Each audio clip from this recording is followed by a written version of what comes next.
Okay, everyone, welcome to the 50th NSTHA Ask the Chief Forum. Okay, we're going to pick up where we left off with the last forum, which was about a month or so ago. And the subject matter had to do with, again, geez, I had a right on the tip, had to do with contradictions. All right, it was right there just before I said it. Anyway, okay, so let's just get started. Okay, let's spin the wheel.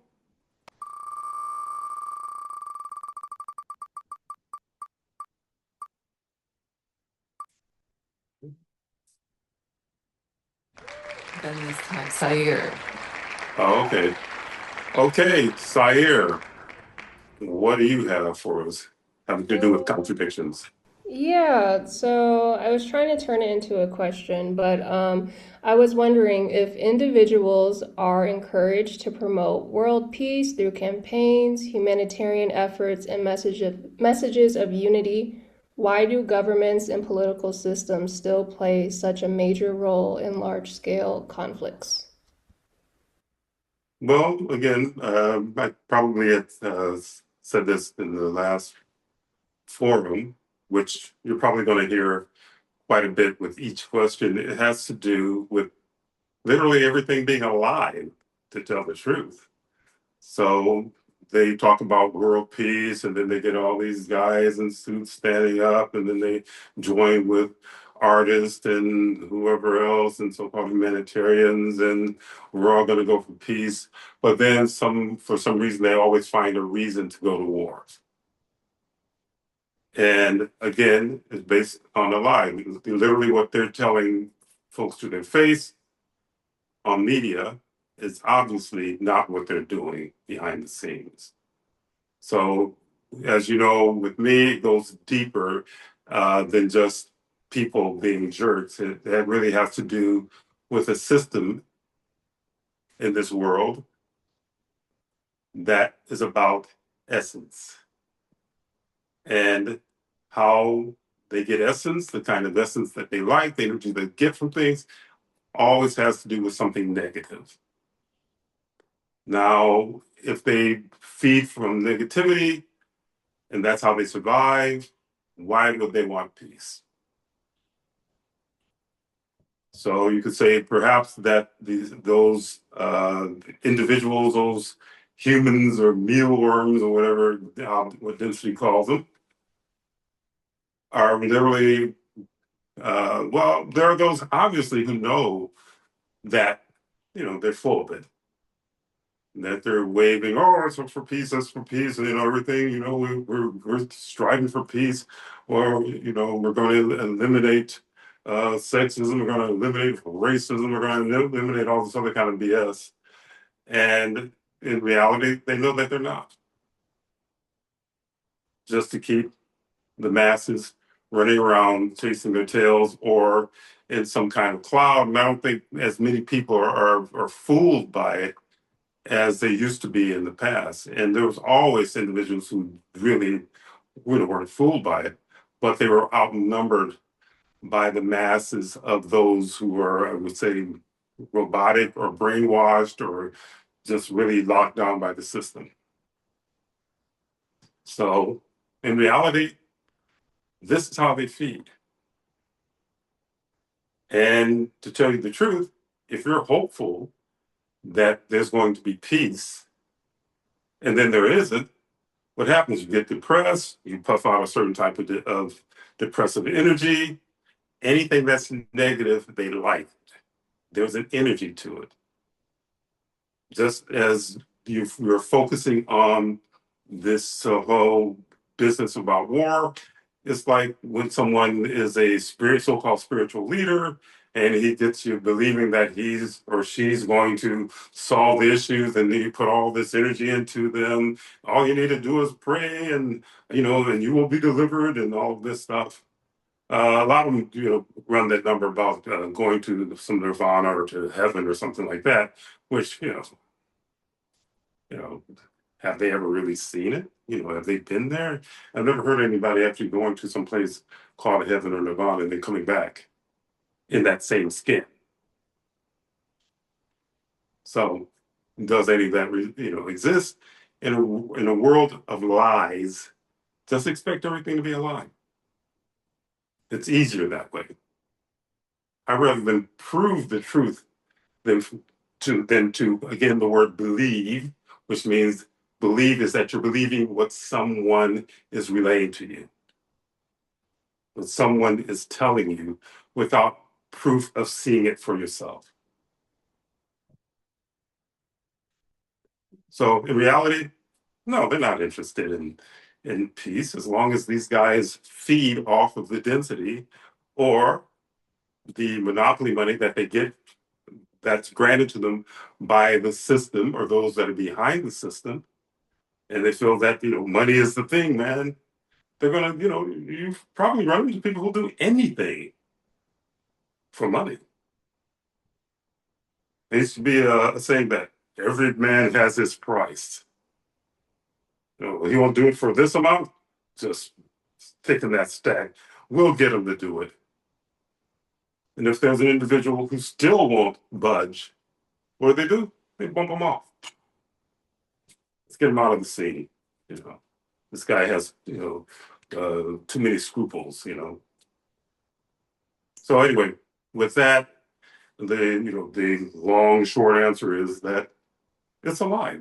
They have no intention of so-called creating world peace and so on and so forth. And also all of these programs that are in people, and even individuals who are talking about peace who aren't on the hierarchy, they have something in them that makes them violent.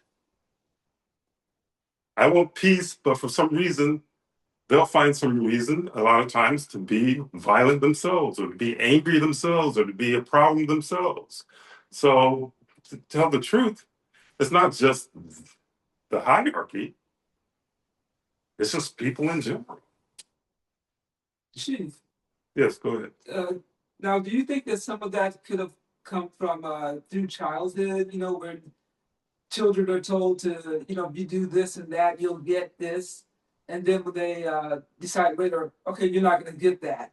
It's also feeding off of, their up and down kind of emotional thing. In other words, yeah, feeding off their disappointment. Right. Well, yeah, I brought up the subject of, I like to use the one, in the West, the big one is Santa Claus, Right. And that the adults think it's so cute that this little toddler believes that there's some big fat guy who, squeezes his ass down to a little narrow chimney and then delivers some toys to him. And they think it's either funny or they think it's cute or they think that it's like they're brainwashed. And of course they don't like to hear that. No one reacts positively when I tell them that you're bullshitting your kid with this Santa Claus crap. Or they don't really go to the Easter Bunny thing, but there was like the Tooth Fairy and all of that, all these types of little icons that they think is cute, as though this toddler is going to stay a toddler. Right. It's like you don't remember being a toddler. How do you feel when your parents told you that there wasn't a Santa Claus, or they probably didn't? But there are kids in your class.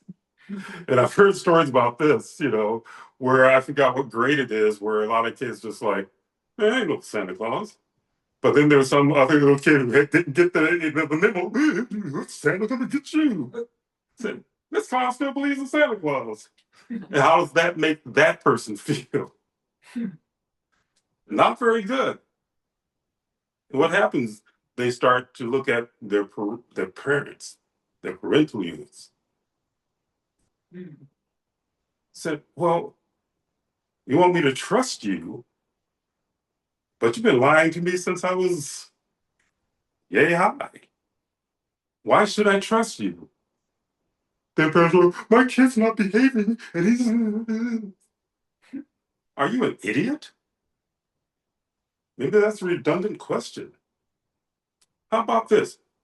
You are an idiot if you're still telling your kids that there's Santa Claus. I don't give a shit how you feel about me saying that.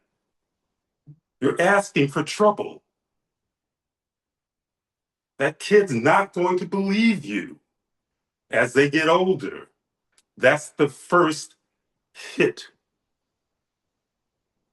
So don't whine if your kid doesn't behave when they get to a certain age, or you tell them drinking is bad while you got a liquor cabinet full of juice in there.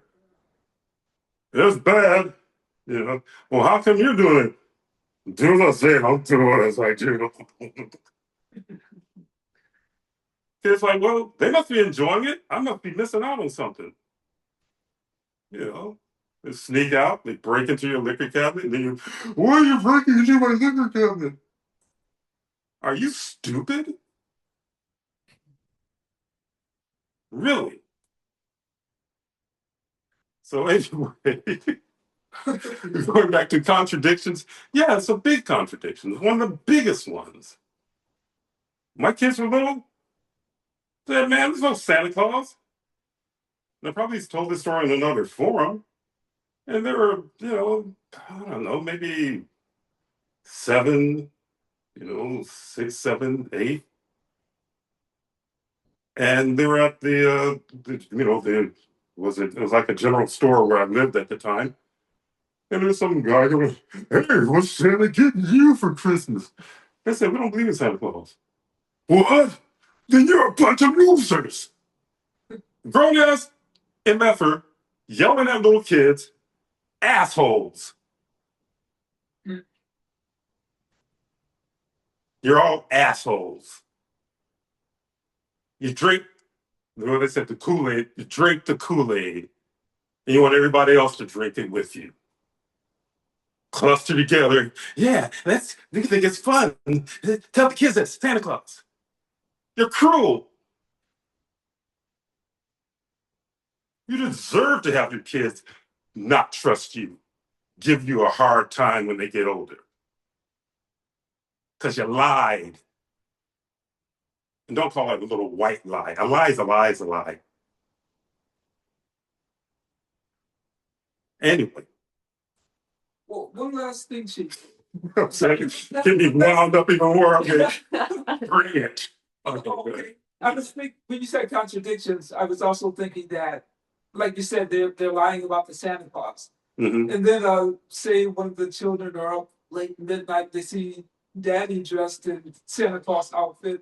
That is if he bothers to dress up like Santa Claus. Exactly. But then they just go, okay, there's no Santa Claus, it's just Dad. Yeah. Yeah. Well, something. Yeah. What they said. Well, if Santa catches you sneaking a look, he's gonna put a lump of coal in your stocking or something. Or I forgot what the deal. Yeah, it's gonna be bad news. Yeah. But that's how the world is. Don't try to look behind the lie. Just accept it.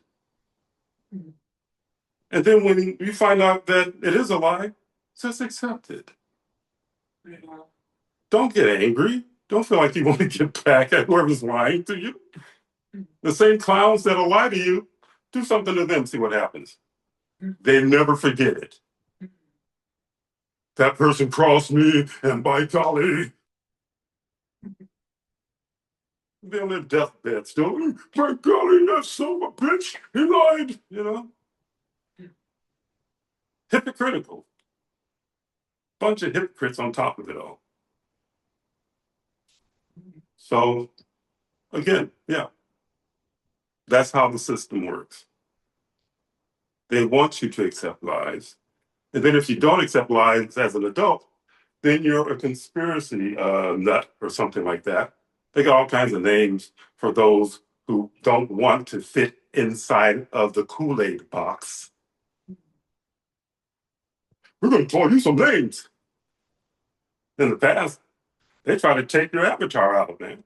That's how freaking programmed and jacked up they were. And still, some are. They believe a bunch of bullshit to the point where they want to try to do harm to others who aren't doing anything to them just because some clown told them that some lie about this group or that group. When in the end, you idiots, everybody is a consciousness. What you see, these avatars, these are uniforms. What's in it is a consciousness. Once you leave your uniform behind, your consciousness. Sometimes some remember what they were and they'll show up, but there's a lot of stories behind the haunters and everything, the ghosts and whatever, and what they do, which will just totally disappoint a lot who buy into what they think a ghost is and so on and so forth and this and that or whatever. But in the end, the things on the other side, they know that everybody's just consciousness. But they pitch you against one another, having to do with race, gender, uh, other stations in life, because they know that, people are stupid. And by design, it's not your fault. It's by design. So that you'll strike out after someone because you're believing again something, or maybe you're too much of a coward to actually get out there and actually see what other people are about or what they're like, who are not like yourself.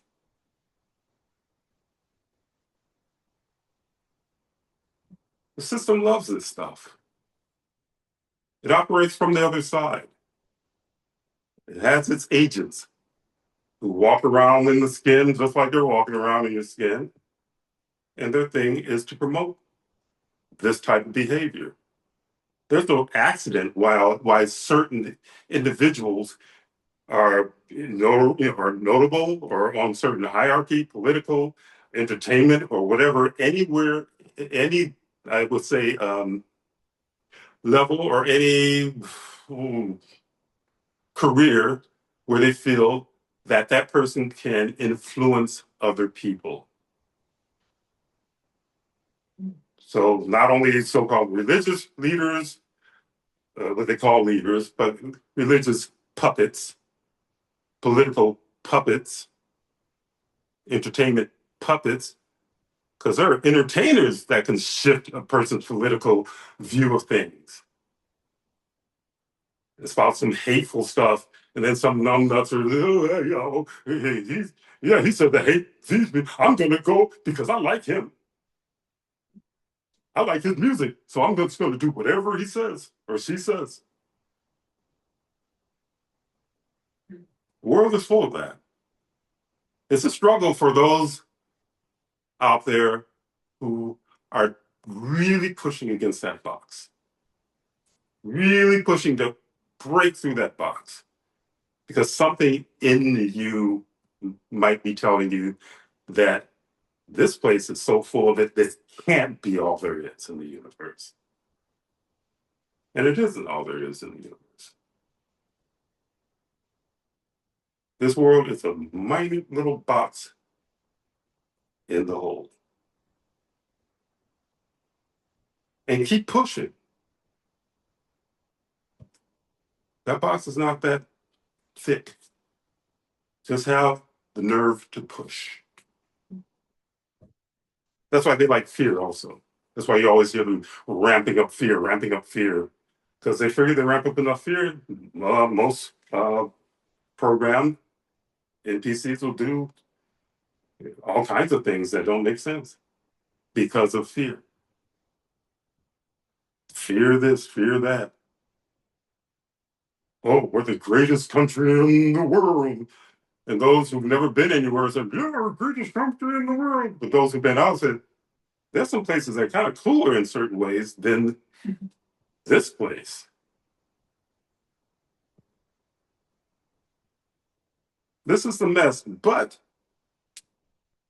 on a lighter side, I do feel that because of the desperation of the dense realm and trying to keep everyone locked down in the face of what's really going on out there in the atmosphere, all the things that they told you didn't exist, but all of a sudden you're seeing them with your own eyes.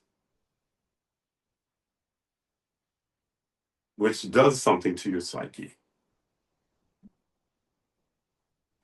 They don't like information. They don't like new information unless it's the crap that they want to feed into you. Don't find anything out for yourself. Well, do you have proof? My question is, do you have proof for what you're feeding me and why you're trying to tell me it's good for me?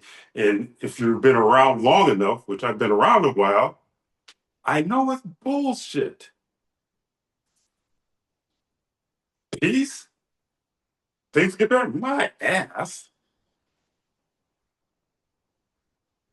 And even those who say, yeah, well, my life is good. I got a lot of dough, and and what else do you have beside that dough? Like people who have a lot of dough get into so much trouble because money doesn't solve all of your desires, all of what your soul may be really looking for. It doesn't solve that. You just have more dough to get into more trouble a lot of the times. Or some, this is one enough dough so they can separate themselves from as much as they can from the rest of the world and the rest of the people. It kind of cracks me up when there's certain folks who, I really hate people, I just really hate them. I said, yeah, well, guess what? People probably hate you too. You're not so special that you're walking around and everybody's a problem to you. Have you looked at how you behave? But anyway, with that, thanks for the questions, Miss L. We can move on to the next question or the next contradiction, and we can spin that wheel. Here we go.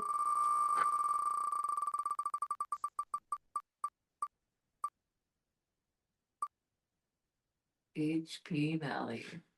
HP Nelly. Hello. Hello. Okay. So I'm not sure if I said this one the last time but my contradiction has to do with like the religious programming that teaches you like children should honor the parents, but then the parents don't honor the children, but then also they pressure you to have your own children to kind of repeat the cycle, but yet no one's ever made parenthood look like it's fun. And Mm. so it's like they kind of convince you to say, "Oh, you should have kids. You're not really a woman until you have a child." And it's like the example that we have is pretty much garbage, but then also when you have your kids, you watch your own parent units treat your kids better than they treated you. Yeah, that does that happen because most of the time they don't have to take those kids home with them. When they're there for a short period of time. And as you know, when I raised, or I used to say, I attempted to raise children, and the program literally is another program. It's about a program again, it's not too different from the Santa Claus thing, which is kind of funny because before we get into the children, those who decide to do it in the so-called formal way, where you get married and then you have kids and that. I noticed that there's a whole lot of drama about getting married, and mostly amongst females. And then there's this programmed response where it's the happiest day of your life. That inevitably is the precursor to the most miserable days and years of your life, depending on how long you're in that situation. And I've been through it. I've known a lot of people been through it.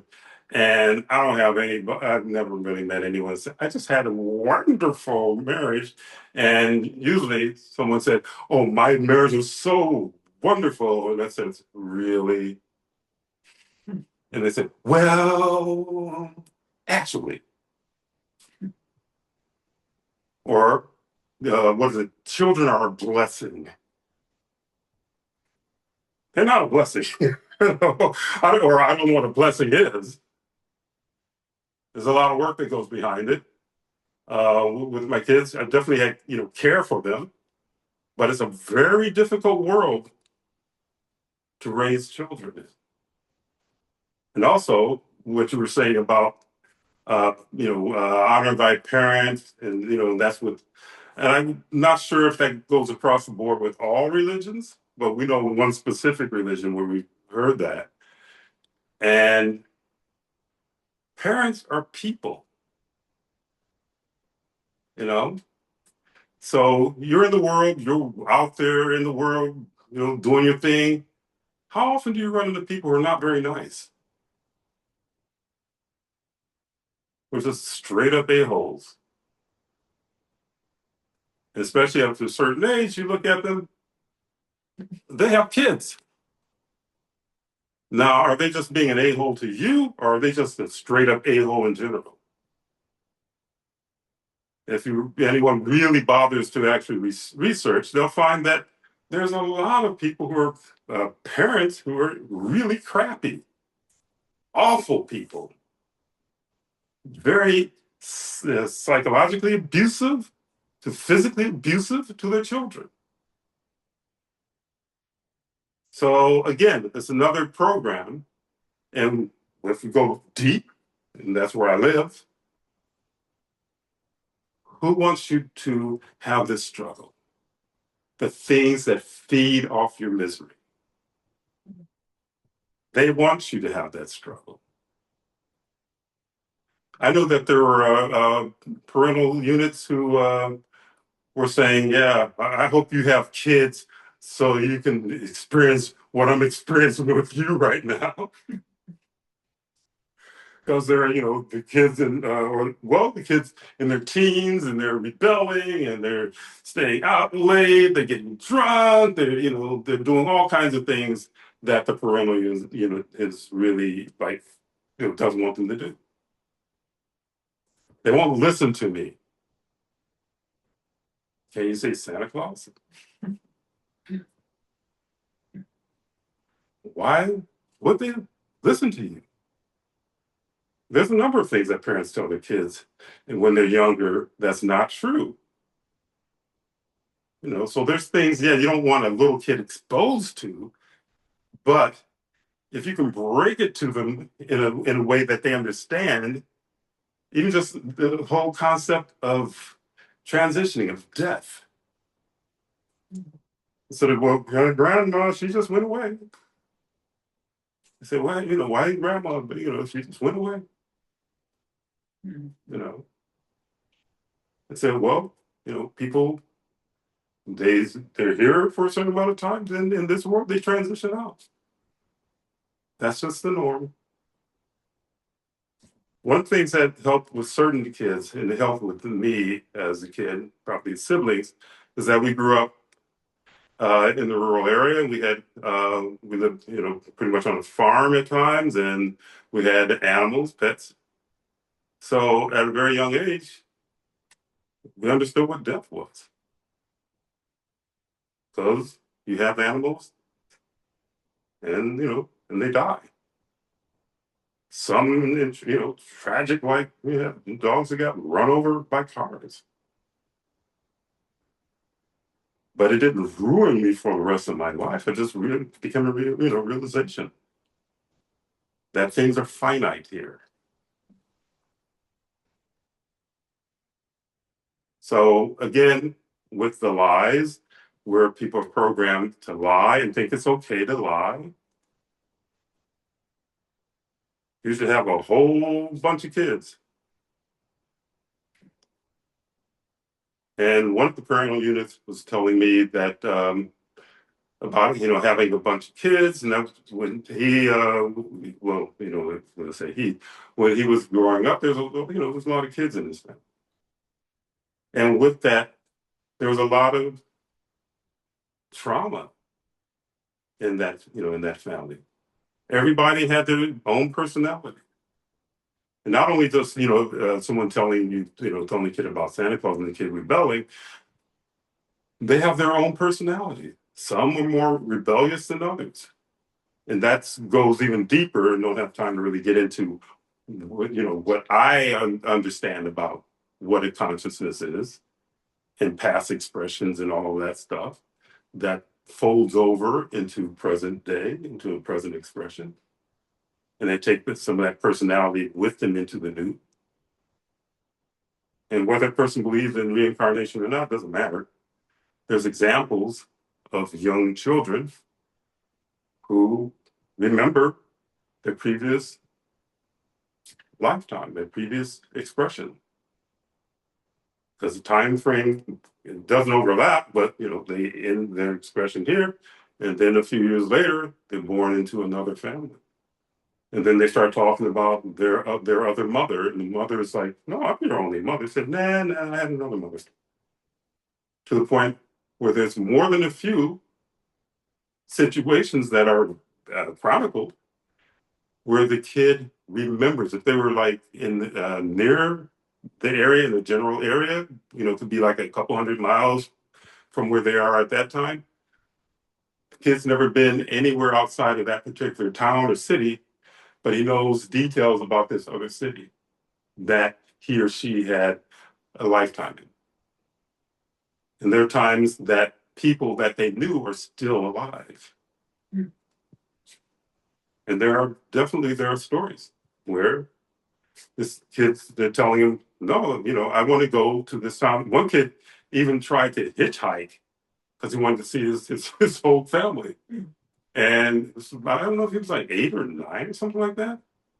Because his folks were, "Nah, we're not, kids just fantasizing, whatever." And they was missing one day, and someone found him, on the road hitchhiking, trying to get to the town that he said he had lived in. So they gave in, and they went to this particular city or town, and the kid knew where all these different places were, and knew the house that he had lived in or she had lived in when she had passed on. And knew her name, knew the name of, and knew the name of her children, who were of course older than she was at that point in time. One was kind of funny that she had, her husband was still alive. And then she realized he got married. And she slapped him upside the back of his head. Said, "I told you not to get married after I died." There's more than a few stories out there. So anyone who wants to believe, think or believe in limitations, go ahead and believe in limitations. You're just doing yourself an injustice. Chief, Yes. now that makes me wonder, uh, what you just described there. Do you think that some children have that in them and they don't want to be treated like kids? Some, yeah, when they're younger, but something happens. It's like when kids see, entities and spirits and things when they're really young. Because the daughter, was like that.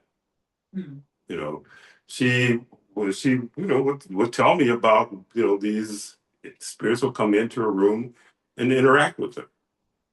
Now, I didn't, get afraid about it, about it. I just like, okay, well, all right. So what did you do? And she told me what they did and so on and so forth. I said, well, okay, just let me know if it becomes a problem. And so, oh, you're just fantasizing. Oh, this is your what do they call it? Your imaginary friend. No, because I knew and I know that other realms existed. Before my kids were born, I knew that other realms existed. I even saw both of my kids before they were born. And after they were born, one was the youngest one, he was a toddler and he was running around maybe about, I guess, maybe about 2 years old or something. And complexion, hair texture, and everything, looked just like him when he got around that age. Mm. And he kind of had a similar personality too. Wow. The daughter unit, when I saw her, she might have been around 8 or something. And she was with another girl who it seemed like might have been a relative.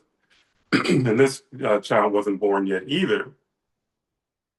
But when she got, I could describe the way she wore her hair and everything with the pigtails and all that stuff.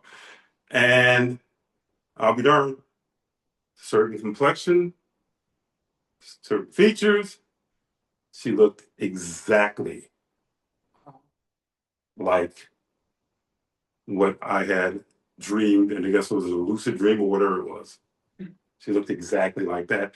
And she had a cousin who looked exactly like the other little girl. Wow. Yeah. And it was an interesting dream because it had to do with her on the beach, them on the beach. And you know how a tidal wave happens, that the water it goes all the way out. And they're standing there and all the water just goes out while they're standing there. And then next thing you know, there's like this huge wall of water, a wave coming Wow. towards the shore. And then it crashes, I don't know, some ways off. And then the water just calmly comes back in. Interesting. And because she has some Japanese lineage, her grandma was Japanese, I wanted to give her a name that wasn't just a general Western type name. And I found the name Nami, which is short for Namiko, which means wave. Wow.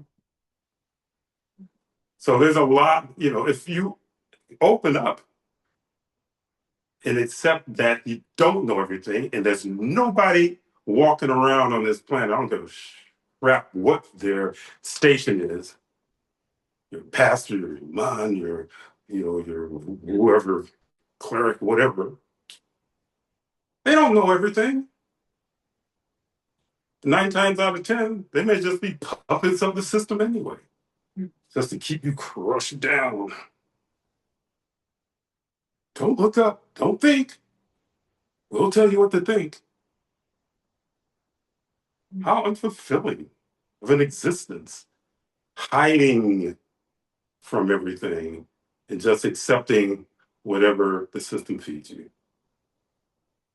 That stuff gets really bland real fast. Also, it feeds into boredom where they like boredom because people start to do weird things once they're bored enough. They start to get into trouble once they're bored enough. Feed the system, feed the beast. So, did I answer that? I'm trying to. Yeah, I think so. Yeah. Okay. But what do you think happens to children when they get older and they start forgetting, who they were before?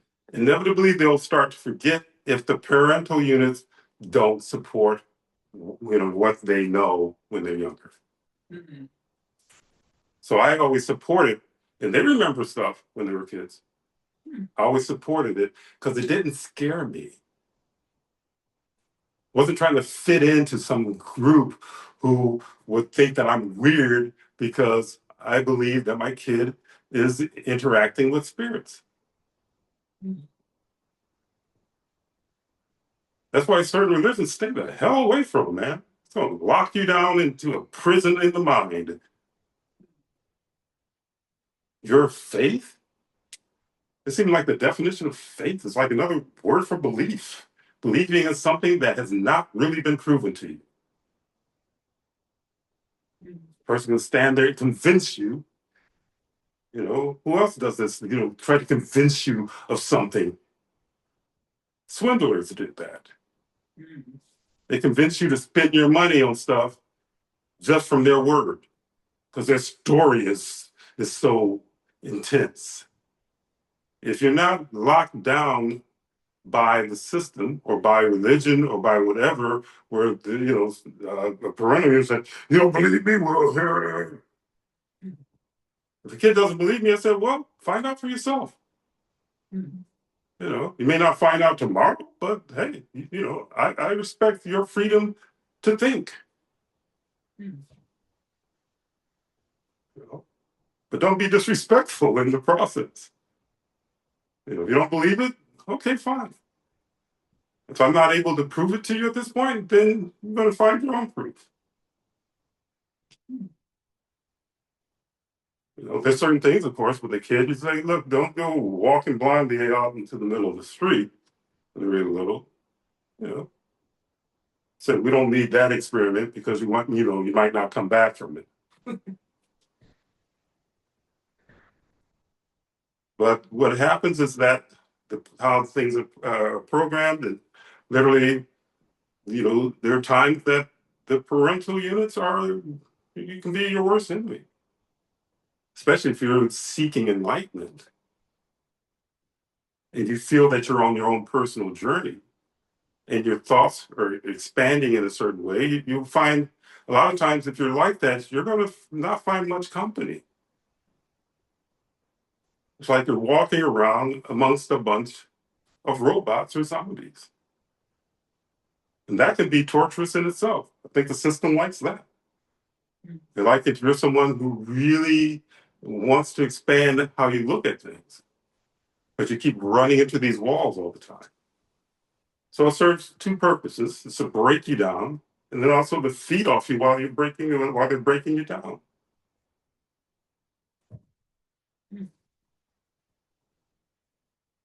And I've had the experience with certain individuals that I have had as I would say temporary members who had the ability to see the other side quite well. But because of the religious influence in the family that that person was born into, and the individuals who were siblings and parental units, it's like this, you just threw him in the middle of like a swarm of sharks. But they only reacted if he started to try to expand what he was experiencing, if he tried to tell them what he was experiencing. All of a sudden, oh, you've seen demons, you're going to need to be exorcised by the preacher.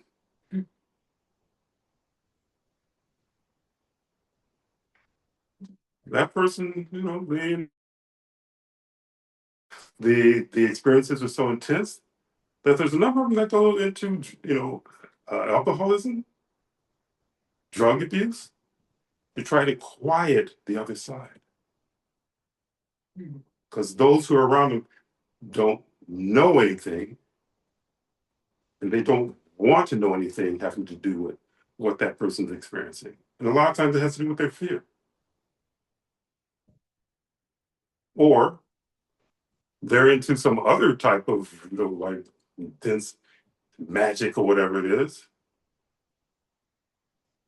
But this person's into something that it's like, I think I have a true logic that people may call you weird, but that's because your weird don't match their weird.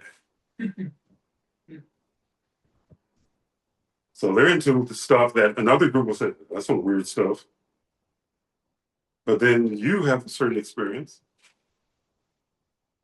And then they look at you like you're weird because you don't match their weird. So on and so on and so on and so on. There's always somebody pointing a finger. That person's weird. Why don't you look in the mirror, man? You think your little clutch is normal? There's no normal in this world. It's all weird. Everybody, you can't not be someone weird being in this world. Even if you came in here so-called normal, you're going to be weird by the time you're out of there. But it depends on how weird or how much you try to control your weird in a way where you're not imposing on others and accusing, pointing fingers, and basically being being critical of others around you.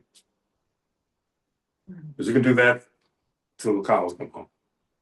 Point at this person, point at that person, but oh, these people weird, these people weird, these people weird. Yeah, they're weird, but then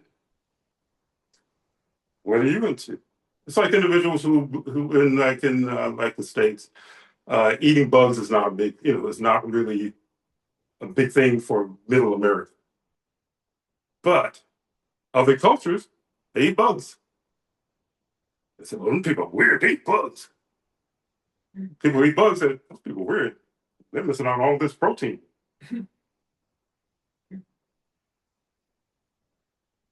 Your weird doesn't match theirs. So Chief, Yes. how would you explain why some, I'm not saying all adults, but some adults refuse to acknowledge that their child is experiencing something outside of the culture and they're not, you know, under the influence of the devil because they're doing that. But if an authority figure says that's okay, then they're okay with it. Yeah, that has to do with programming because, the masses are programmed. If you're not as programmed, you're in the minority. Mhm. So yeah, was it with the whole thing about UFOs and they decided to change it after all these decades to UAPs or whatever? Mhm. Why are you changing it? It's still, UFOs, that fits okay, you know. But whoa, you saw a UFO. What were you drinking? And folks said, I mean, I give credit to those like you can sit there and laugh at me all you want. I know what I saw. But what happens with a lot of individuals who are having those experiences, they wouldn't tell anybody after a while because they're surrounded by the children of the corn. You know, similar mindset. In the past, I think I might have mentioned it in another forum, people would literally get violent if you step outside of what the system tells you to believe and to not believe. Again, the word believe. So, well, I don't believe, I'm a skeptic. Look, dumbass, everybody's supposed to be skeptical about something. Don't sit there wearing like it's a badge. I'm a skeptic. And then I was like, I don't believe in anything but what the system tells me to believe in. Well, go about your merry way. Nobody wants to talk to you. Go. No one who has any openness in their mind. Why would I want to talk to you? So you're, well, I don't get the hell out of here. Go don't believe with your friends, okay? Quit drifting over in my direction. Well, I don't believe. Who cares, man? What you believe, what you don't believe. What's important is what you experienced. To me, I've not seen everything, but I don't deny that it's possible that a lot of things exist that I haven't seen. So I have to go, oh, I don't believe because I haven't seen it, or because the scientists have, scientists, their job is to basically keep you locked down. Why do I need a scientist to tell me whether something exists or not that I'm experiencing?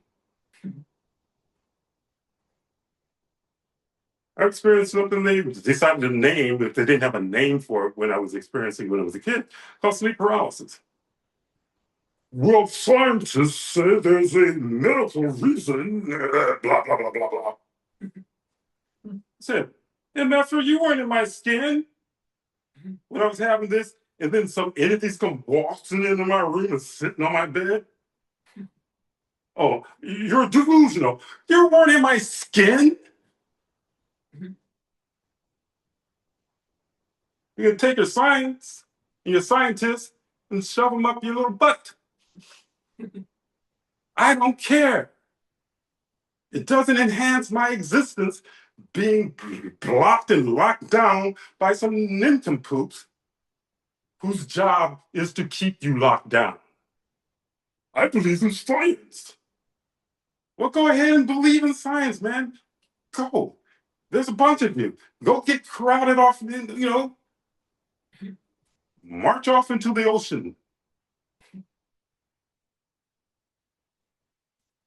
Why you need to just like blah, blah, blah, blah, blah? Just in case somebody's on the fence, you figure you could pull them back over into nonsense, into limitations. Really, if you think about it, it's like you're climbing a fence, getting out of prison. And then the rest of them, prison's the only thing. If you go out there, bad things will happen to you. I said, man, bad things are happening to me in here. I'd rather take my chances out in the mysterious place to see what kind of bad things might happen to me. And guess what? Once you get out and you start journeying outside, you get past the fear. There is nothing to fear. It's just more knowledge, more information, more experiences that supersedes the crap that the system tries to convince you to accept. So, Chief, do you think that more people are starting to question the system, or do you think it's the same still? It's not the same, but there's a lot of reasons why it's not the same. Because one, as I was talking about earlier, that there's a lot of things that people are seeing that they never saw before in the sky, in their homes, in the forest.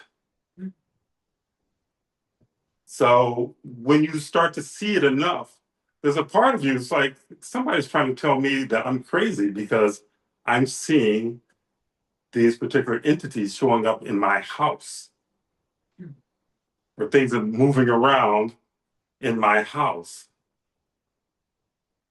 or I hear footsteps and I'm the only one in my house. I've heard a number of people. I was wondering if I was crazy, because the system will tell you that you're crazy if you believe in anything, or believe again anything that they tell you not to believe in. Some religions are really awful that way. Everything's a demon. You see a UFO? Demon!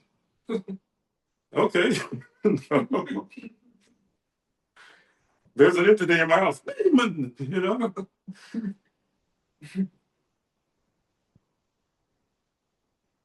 No, I have some interviews having to do with what I call haunters, their consciousness. And guess what? Their consciousness just like your consciousness. It's just that their expression is different from yours. Just like you can be a bonehead in this existence in your avatar, there are those over there that can be boneheads in their expression. They're not a whole lot different from you, their consciousness. So, anyway, with that, let's, if we have enough time. 4:54. All right, well, we can try to do one more. Okay. We're going to spin that wheel. Here we go. Spinning the wheel.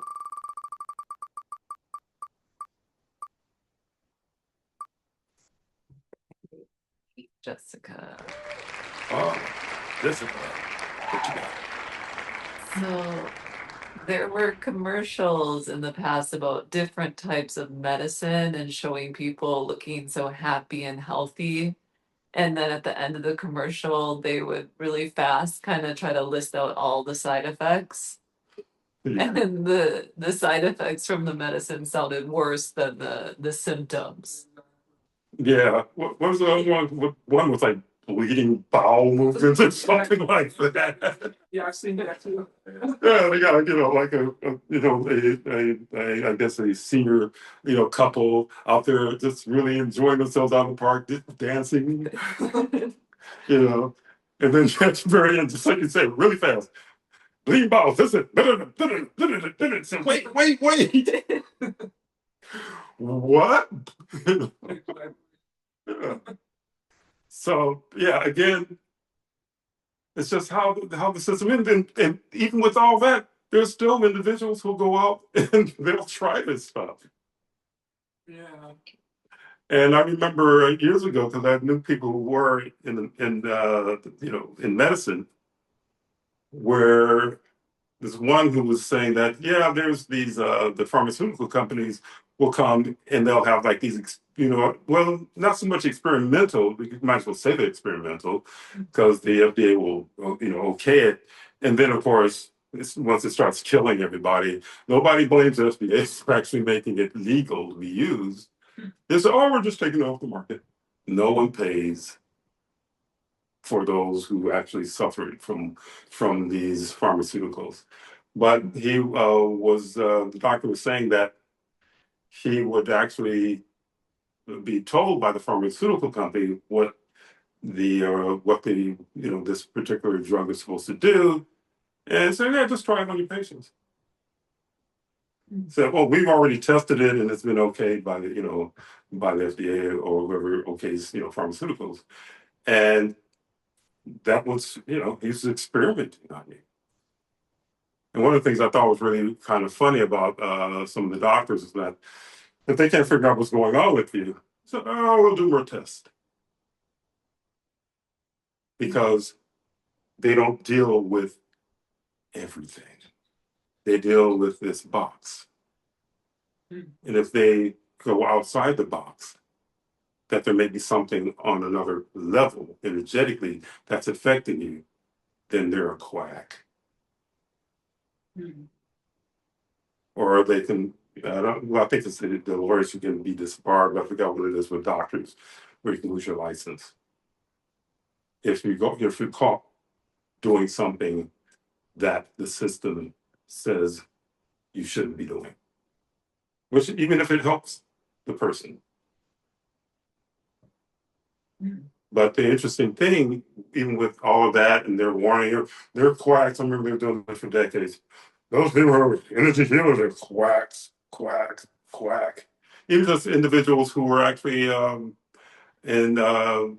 they didn't have like a medical degree, but they were into nutrition, and whatever their business was nutrition. And I remember seeing a few shows like this where the guy who was into nutrition was very fit, looked very healthy. And then there was a doctor sitting there, kind of overweight,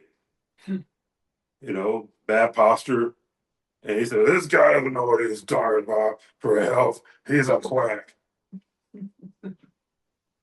I said, oh, well, I'm going to look at this guy. You don't look like you're in too good a shape. But there are, a lot of doctors who,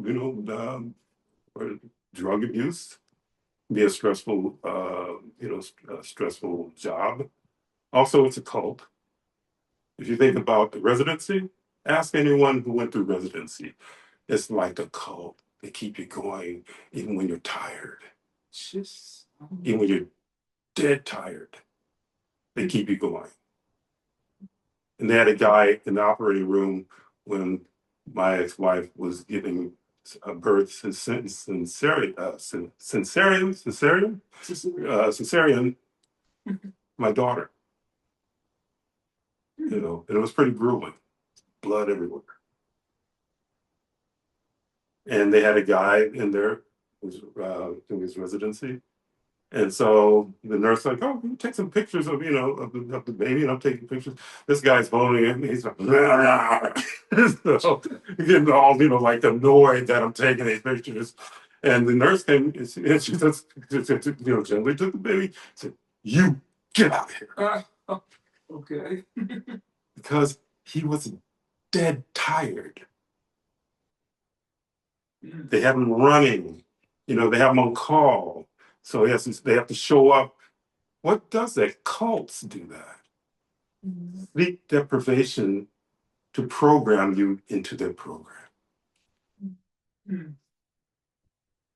But anyway, with that, I think we'll probably continue with with this line of contradictions. I don't know why that word is having a time word coming up with contradictions in the next one, because it does spark a lot of things. It really does. And okay, I want to appreciate you all coming to the 50th NSTHA Ask the Chief Forum. You take care. Thank you, Chief. You're Thank you, welcome. Chief. You're welcome. Okay, everyone.